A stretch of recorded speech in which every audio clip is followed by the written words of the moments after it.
Gracias te damos porque nos permites llegar a este momento del culto de adoración. Hemos orado, hemos alabado tu nombre, pero ahora, Señor, queremos deleitarnos en tu palabra. Permíteme a mí ser el instrumento que muestre tu mensaje, pero que tu iglesia en todo momento salga edificada en esta mañana, con poder, con amor, con misericordia tuya, Padre. Gracias por tu palabra hermosa. En el nombre de Jesús, amén. El libro de los Jueces, Antiguo Testamento, para las personas que van integrándose a la iglesia, van conociendo poco a poco la Escritura. No es un libro fácil de abordar. Si lo gustan ir leyendo durante la semana, se van a ir dando cuenta de que hay pasajes bastante complicados.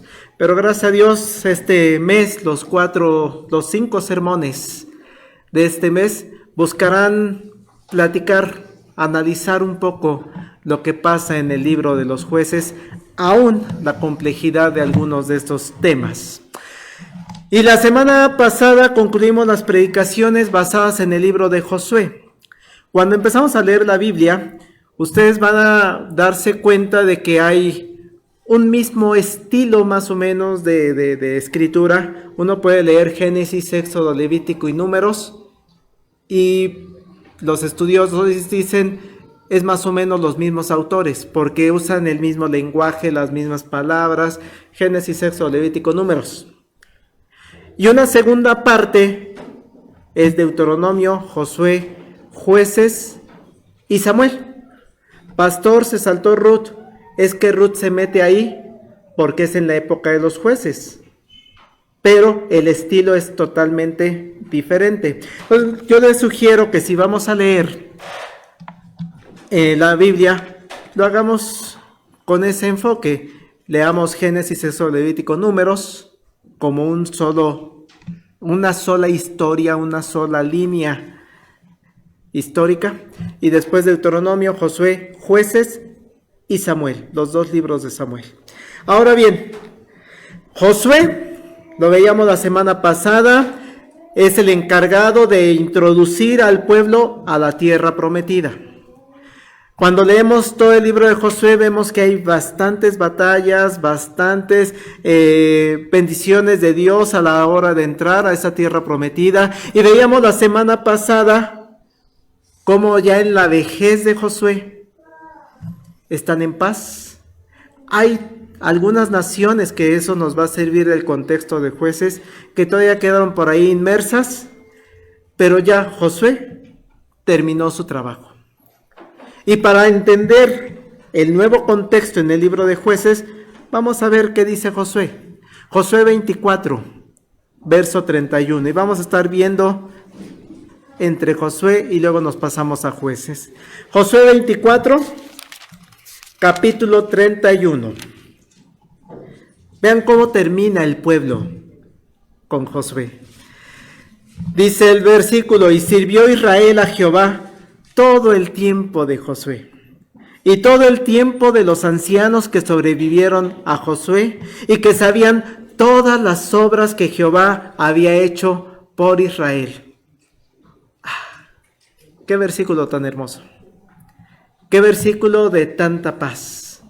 Mientras estuvo Josué como líder, les decía en alguna ocasión, en algún sermón, había unidad porque todos tenían que ir a la batalla, todos, aun los que ya tenían su tierra repartida. Ven, acompáñanos, vamos en unidad a conquistar la tierra prometida. Todo el tiempo de Josué sirvió Israel a Jehová. Y va más allá, todo el tiempo de los ancianos que sobrevivieron a Josué. Es decir, murió Josué y todavía había ancianos dirigiendo al pueblo, sirviendo a Jehová. Y en ese pueblo sabían y contaban las obras que Jehová había hecho por Israel. Así termina el libro de Josué. Pero, ¿qué pasa en el libro de Jueces, hermanos? El panorama cambia. Las 12 tribus reciben sus porciones. Las 12 tribus se reparten por suertes, por número de población que tenían, y ya podían habitar su tierra. Ya se conquistó, ya te asigno tu tierra. Vean el mismo Josué 24, ahora versículo 28. Envió José al pueblo, cada uno a su posesión. ¿Ya? Váyanse a su casa, váyanse a su hogar. Ya la conquistamos, ya todos tienen su espacio, cada quien váyase a su casa. Así la unidad que en algún momento se había dado alrededor de este líder, Josué, que había sido puesto por Dios, ahora ya terminó. Había algunas ciudades, había algunos pueblos en el interior de la tierra prometida que habían quedado sin conquistar todavía. Pero el grueso de la tierra prometida ya estaba. Así que cuando empezamos a ver el libro de los jueces, vamos a encontrarnos cómo sigue habiendo la necesidad de conquistar un territorio. Ese territorio que quedó pendiente y que Josué les dijo, si no te desvías, Dios te lo va a dar, No te preocupes por eso, yo ya me voy con mi Señor, pero si tú no te desvías, esos pueblos poco a poco van a ser borrados y van a ser asignados a ti. Entonces vamos a Jueces capítulo 1, versículo 1 y 2. Aconteció después de la muerte de Josué, que los hijos de Israel consultaron a Jehová diciendo, ¿quién de nosotros subirá primero a pelear contra los cananeos? Jehová respondió, Judá subirá, he aquí que yo he entregado la tierra en sus manos. Y vean el verso 5. Y hallaron a Adoni-Besec en Besec, y pelearon contra él, y derrotaron al cananeo y al fereceo. No está el líder, no está Josué, pero todavía hay esa idea de, pues Josué nos dijo que si seguíamos a Dios, Él nos iba a ayudar, y Dios sigue cumpliendo. ¿Cómo le hacemos? ¿Quién va a subir a pelear contra ellos? Ya se fueron la mayoría de sus propiedades. No te preocupes. Manda a la tribu de Judá. No te preocupes, ellos van a combatir. Y prometió y lo cumplió Dios, no pelearon contra él, derrotaron al cananeo y al fereceo. Pero empieza a darse una situación, hermanos. Empieza a haber pueblos que no son derrotados, que no son destruidos como lo había indicado Jehová. Vean el versículo 27 en adelante de Jueces 1. Tampoco Manasés arrojó a los de Betseán, ni a los de sus aldeas, ni a los de Tanac y sus aldeas, ni a los de Dor y sus aldeas, ni a los habitantes de Ibleam y sus aldeas, ni a los que habitan en Megiddo y en sus aldeas. El cananeo persistía en habitar en aquella tierra. Pero cuando Israel se sintió fuerte, hizo al cananeo tributario, mas no lo arrojó. Tampoco Efraín arrojó al cananeo que habitaba en Geser, sino que habitó el cananeo en medio de ellos, en Geser. Hay pueblos que dijeron, ya déjalos ahí. Mejor que nos tributen, ¿no? Que nos den parte de sus riquezas, pues que nos lo den, ¿no? Veíamos en la semana antier un acuerdo que iba a firmar el presidente de Estados Unidos con el presidente de Ucrania, ¿no?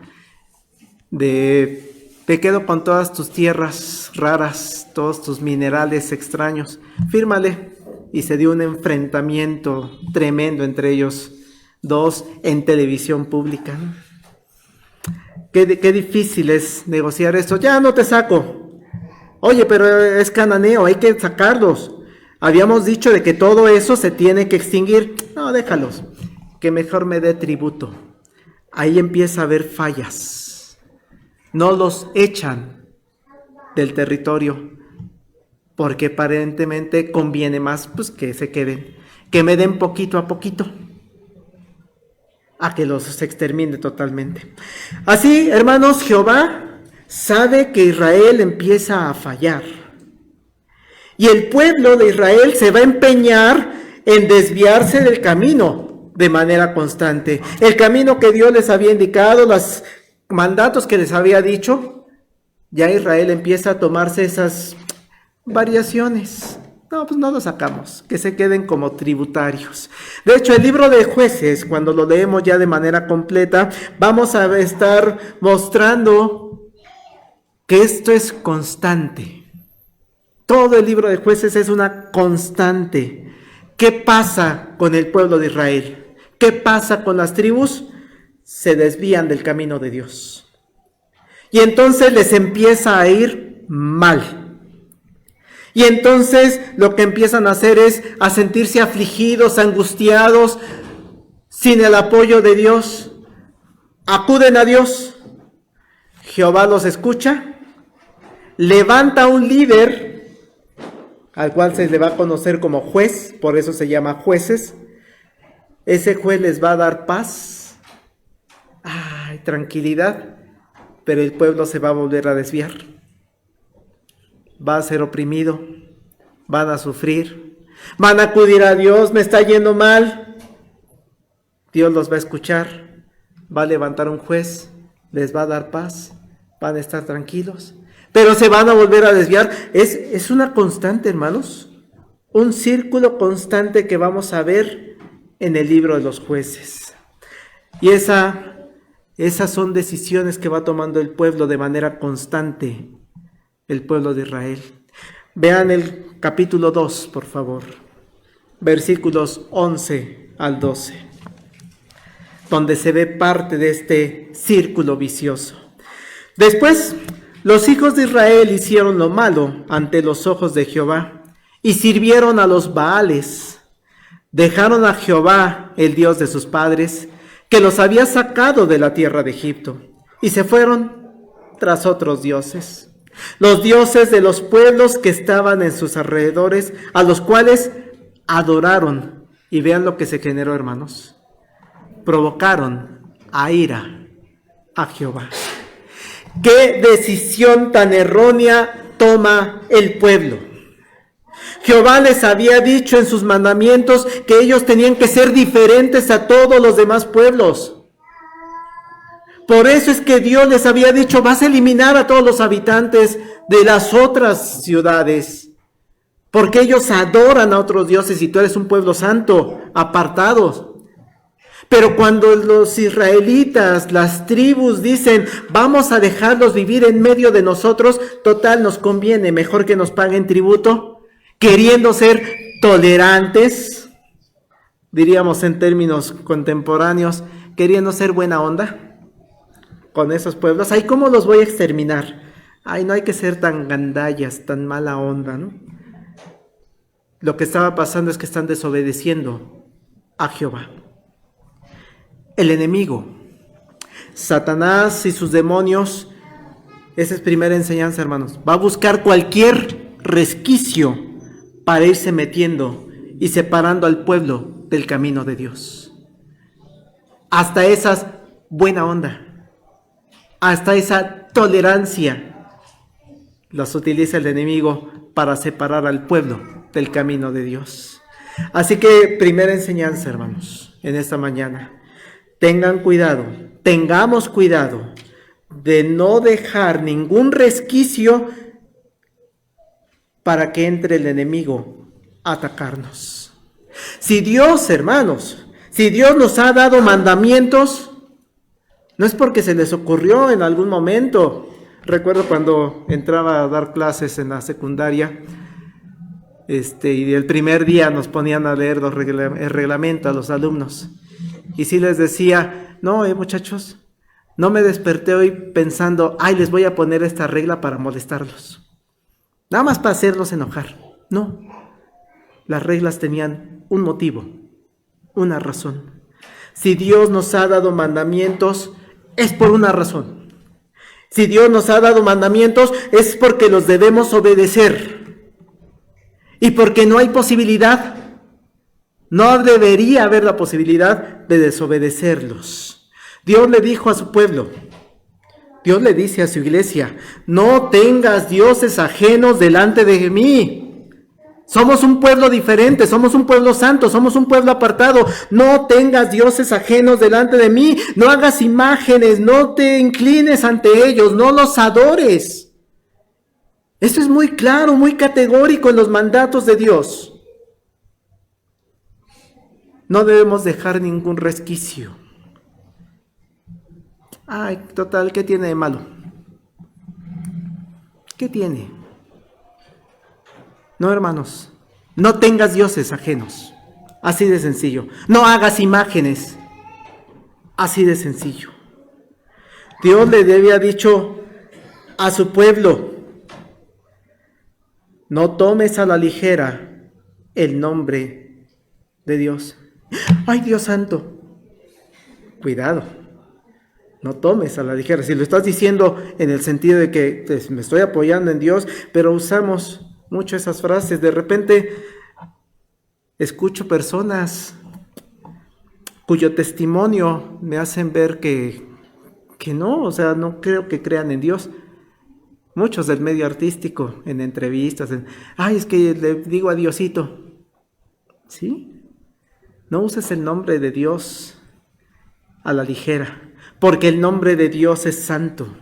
Y no dejes ningún resquicio para que entre el enemigo y te separe de ese mandato. Jehová le dijo a su pueblo, Jehová le dijo a su iglesia, a la iglesia actual: guarda el día de reposo para santificarlo, para hacerlo diferente. El día de reposo tiene que ser diferente. Ay, pastor, ¿es que todos los domingos ir a la iglesia? Si los Pumas juegan a las 12. Bueno, no, ayer jugaron, ¿no? Les cambiaron el día. Pero es que está el centro comercial abierto. Es que es el día que tengo que hacer el súper. Es que es el día, pastor, en que me puedo levantar tarde. ¿No puede hacer mejor el culto a la 1? Así me da tiempo. A las 12 hay iglesias, ¿no? Hermanos, buscamos excusas para no adorar a Dios en comunidad, para no dedicar el día del Señor, el día domingo, a Él. No deje resquicios. Total, pues no, ¿qué tiene? ¿Qué tiene de malo, no? Que hoy me quedo. Hoy veo el culto en línea. Está bien, hermanos, sí. No me opongo a que vean el culto en línea, pero por eso hemos insistido. Participen. Si estás en línea, ten tu Biblia. Lee tu Biblia. Inclina tu rostro. Inclina tu rodilla. Participa activamente en el culto. ¿Qué pasaba en la pandemia, hermanos? Y creo que es muy conocido por nosotros. Mientras estábamos desayunando las carnitas y el tamalito, ahí estaba en la tele el culto, ¿no? Hermanos, no dejes resquicios. Por querer ser tolerantes, por querer ser buena onda con las personas que nos rodean, porque nos podemos ver como el pueblo se vio después de la muerte de Josué.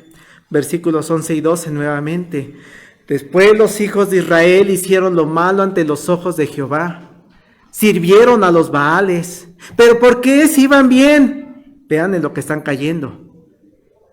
Por esos pueblitos que se quedaron ahí en medio, déjalos. Sirvieron a los Baales. Dejaron a Jehová, el Dios de sus padres, que los había sacado de la tierra de Egipto, y se fueron tras otros dioses. Dice Juan Calvino, decía, el ser humano es una fábrica de dioses. Todas las cosas las tendemos a hacer dioses. Dinero, trabajo, pareja, novia, novio. Los dioses de los pueblos que estaban en sus alrededores, a los cuales adoraron. Cuidado, hermanos.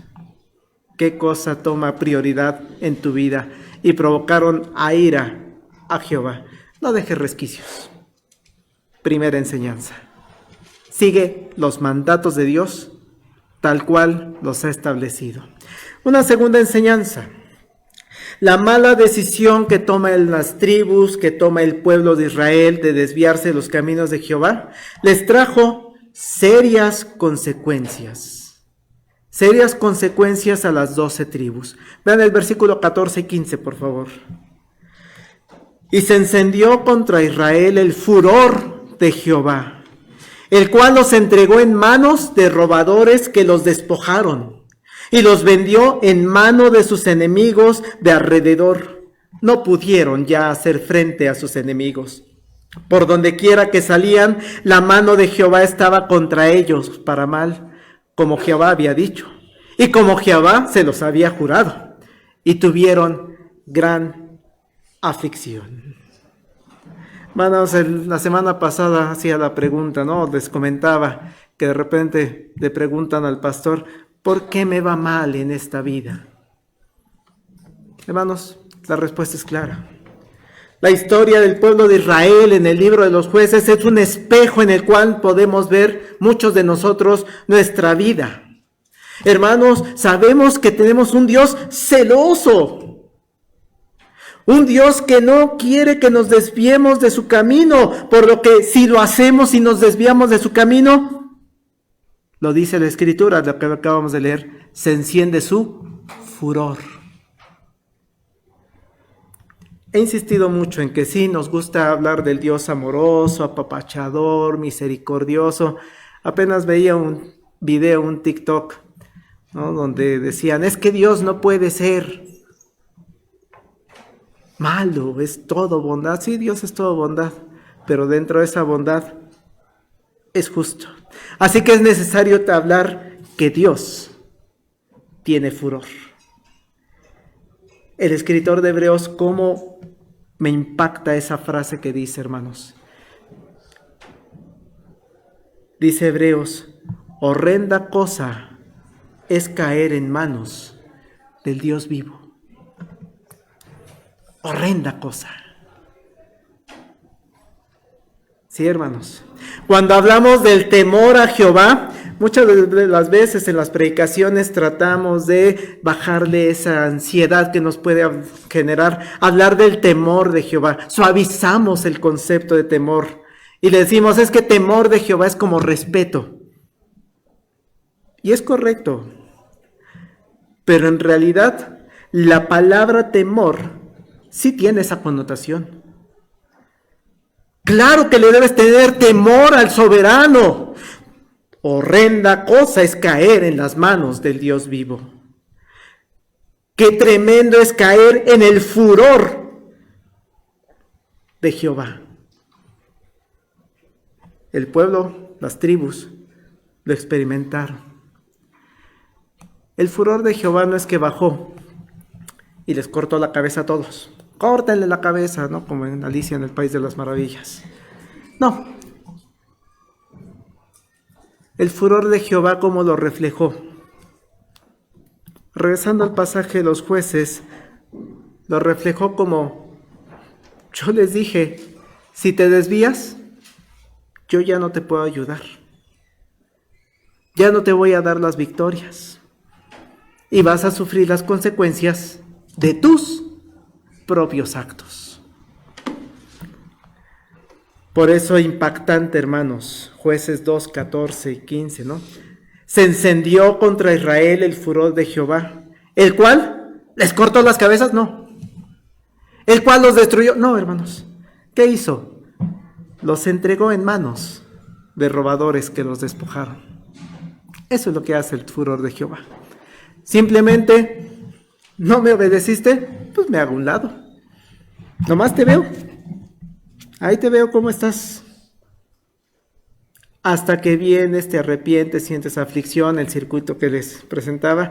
Ok, ya veniste conmigo, ya reconociste que te equivocaste. Levanto un juez, te ayudo, tienes paz. ¿Te desviaste otra vez? Yo te dije, si no haces lo que yo quiero, lo que yo te establecí en los mandatos, mira, no me meto. Dios entregó en manos de robadores que los despojaron a los tribus. Los vendió en manos de sus enemigos de alrededor. No pudieron ya hacer frente a sus enemigos. Por donde quiera que salían, la mano de Jehová estaba contra ellos para mal.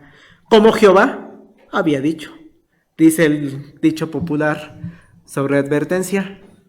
¿Hay engañón? Yo les dije. Es que Dios es injusto, no sería injusto si no cumpliera lo que Él promete.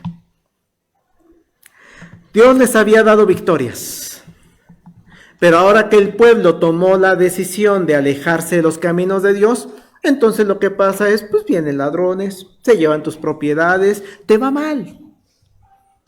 Tus enemigos te atacan, no puedes hacer frente a los problemas. Y termina ese versículo, ¿verdad? Vives momentos de gran aflicción. La primera enseñanza esta mañana fue que no dejes ningún resquicio para que entre el pecado y te desvíen del camino de Dios. Tratando de ser buena onda, tratando de ser tolerante. La segunda enseñanza es, ten temor de Dios. No sigas el pecado que te lleva al furor de Jehová. No te va a caer un rayo y te va a cortar la cabeza, no. Simplemente, ¿está bien? ¿Quieres irte por el camino tú solo? Aquí me quedo. Aquí te veo, porque nada sale del control de Dios. Pero las consecuencias van a ser aflicción. Tercera parte, tercera enseñanza. Aún en esta situación, hermanos, Dios es amor. ¿Cómo, pastor, si acaba de decir cosas tremendas? Sí, yo no lo dije, lo dice la Escritura. Pero Dios es amor. Porque Jehová está dispuesto a ayudar al pueblo cuando el pueblo se arrepiente. Vean el versículo 16, que ese va a ser clave para todo el mes, hermanos. Jehová levantó jueces que los librasen de mano de los que les despojaban. Jehová levanta gente que te ayudó, que te va a ayudar. Y vean el versículo 18. Cuando Jehová les levantaba jueces, Jehová estaba con el juez y los libraba de la mano de los enemigos, dice, todo el tiempo de aquel juez. Porque Jehová era movido a... ¡Qué hermoso es Dios! ¡Qué maravilloso es Dios! Sí, se pone ahí a un lado a ver qué haces. Padre, ayúdame, estoy en aflicción. Ok. Jehová es movido a misericordia por sus gemidos, a causa de los que oprimían y afligían. Grande es Dios, grande es en perdonar, grande es la misericordia de Dios. Grandes consecuencias positivas trae el seguir los caminos de Dios. Alejarse del camino del Padre, alejarse del camino de Jehová es caer en pecado. Y la paga del pecado es muerte y es aflicción. Pero cuando las personas gemimos, imploramos, nos arrepentimos ante Dios, reconocemos que nos hemos desviado, que dejamos resquicios para que entre el pecado en nuestras vidas, qué hermoso es Dios, porque Dios escucha. Y además de que nos escucha, nos da la solución para liberar esas batallas contra el enemigo, contra la tentación. ¿Qué hizo con las tribus? Levanta jueces. No dice que la tribu lo eligió, a ese juez. No dice que llamaron a votaciones y al más alto, al más fuerte, no. Jehová levanta jueces y mientras estén con ese juez, Dios va a estar con ellos. Solo que debemos estar atentos a su llamado. Ese llamado a arrepentirnos, ver su mano poderosa en nuestra vida y no como le ocurrió al pueblo de Israel. ¿Qué dice el verso 17 del capítulo 2? ¿Qué hizo las tribus? ¿Qué hicieron ellos? Vean qué triste. Pero tampoco oyeron a sus jueces, sino que fueron tras dioses ajenos a los cuales adoraron. Se apartaron pronto del camino en que anduvieron sus padres obedeciendo a los mandamientos de Jehová. Ellos hicieron así. Qué terco es el ser humano, hermanos. Verso 19. Mas acontecía que al morir el juez, ellos volvían atrás y se corrompían más que sus padres, siguiendo a dioses ajenos para servirles, e inclinándose delante de ellos, y no se apartaban de sus obras ni de sus obstinados caminos. Hermanos, Dios es amor, Dios es misericordia, Dios es paciente, Dios es tolerante, Dios nos ama. ¿Quién es el terco? ¿Quién es el necio? Muchos de nosotros conocemos las frases: ¿cuántas veces te lo tengo que decir? Hay una frase típica de padres, madres, ¿no? ¿Cuántas veces te lo tengo que decir?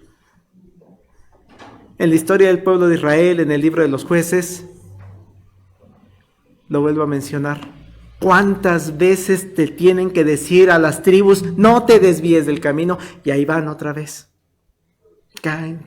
El libro de los jueces es un espejo de la vida del ser humano. Nos alejamos de Dios, nos va mal, imploramos su ayuda, nos la da. Nos olvidamos de Dios nuevamente y volvemos a caer. Se nos olvida la frase de Jesús que le dijo a la samaritana: tus pecados te son perdonados, vete y no peques más. Ahí vamos otra vez, en ese círculo. Sé que la vida del creyente, hermanas, hermanos, en Dios, los creyentes en Dios, pues es una vida sencilla. Sé que el pastor, los ancianos, los diáconos, los líderes de la iglesia tienen luchas. Tienen luchas para no dejar esos resquicios, pero de repente quedan. Y el pecado entra en la vida de las personas. Y muchas veces caemos. Eso es natural, ya que nuestra naturaleza, la naturaleza del ser humano, es lo que nos lleva, valga la redundancia, de manera natural, a alejarnos de Dios. La naturaleza del ser humano es que no queremos saber de Dios. Recuerdo y recordaba cuando escribía esta parte, una publicación de una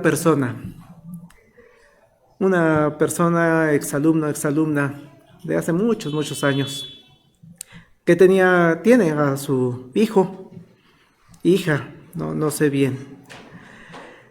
Ponía en sus redes sociales: yo no voy a dejar que mi hijo o mi hija vayan a la iglesia, sino que lo que va a pasar es que yo voy a dejar que ande por el mundo libre, sin esa atadura de la religión, de la iglesia, y que cuando sea grande decida.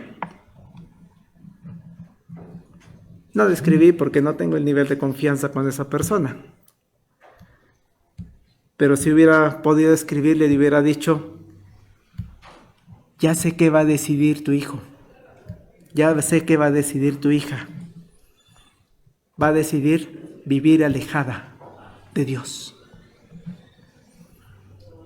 Esos que pensamos, no, que dejen que sus hijos crezcan y después cuando crezcan van a decidir mal. ¿Por qué?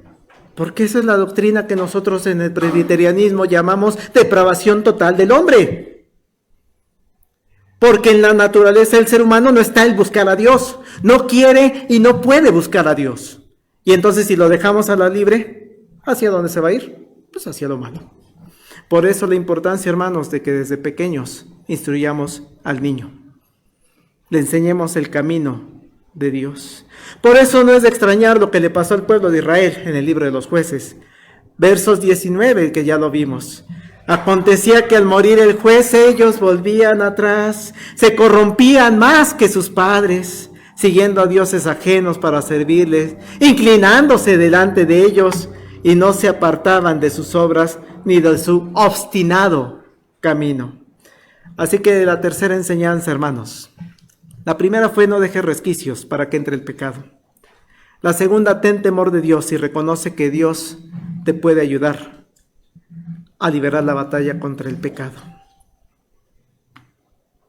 La tercera es: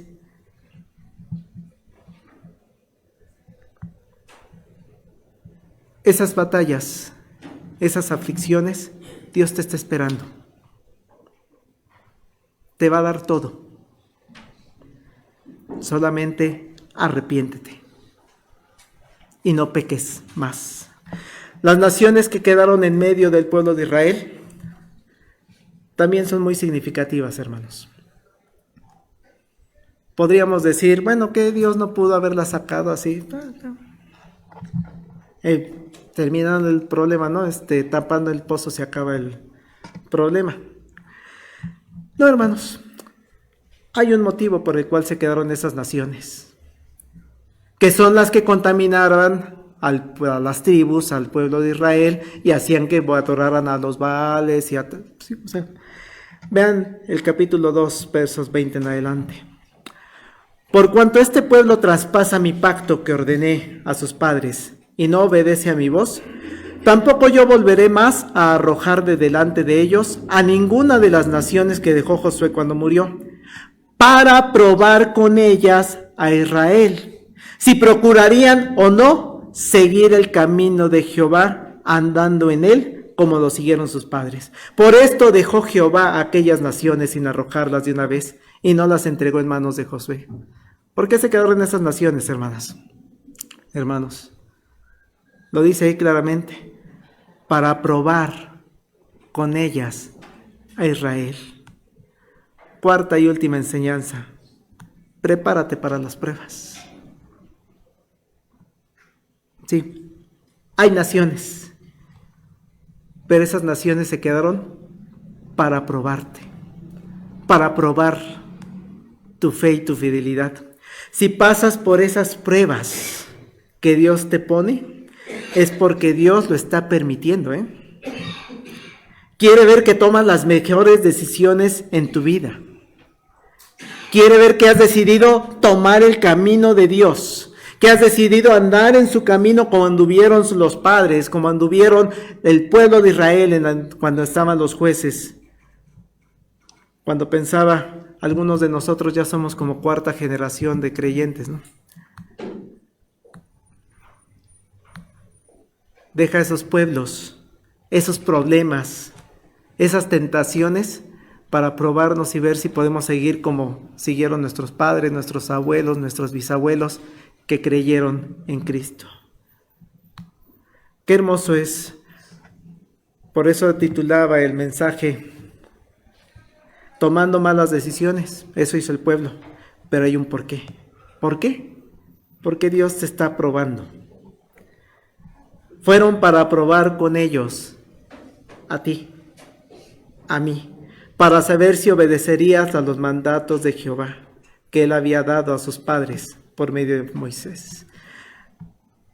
Así que, cuarta enseñanza, hermanos, prepárate para la batalla.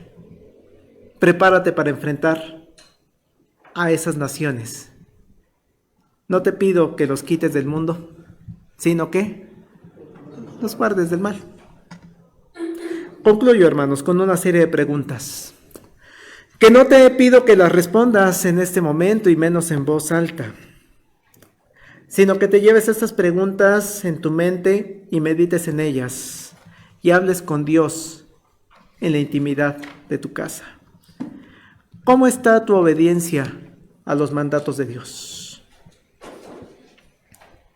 ¿Dejas algún resquicio en algunos de esos mandatos que da la posibilidad que entre el pecado en tu vida? ¿Tienes temor de Dios? ¿Temor de despertar el furor de Jehová, lo cual lleva consecuencias en tu vida? ¿Has visto, has experimentado en tu vida que cuando eres movido al arrepentimiento, Dios te ayuda a enfrentar los problemas de tu vida? ¿Y luchas por no volver a caer en el pecado como lo hizo el pueblo de Israel? ¿Estás preparado, preparada para enfrentar a las naciones o a las pruebas que Dios ha dejado en tu vida para saber si decides obedecer a Jehová? Medita, platica con Dios. Eso es parte del espejo que nos permite ver el libro de los jueces.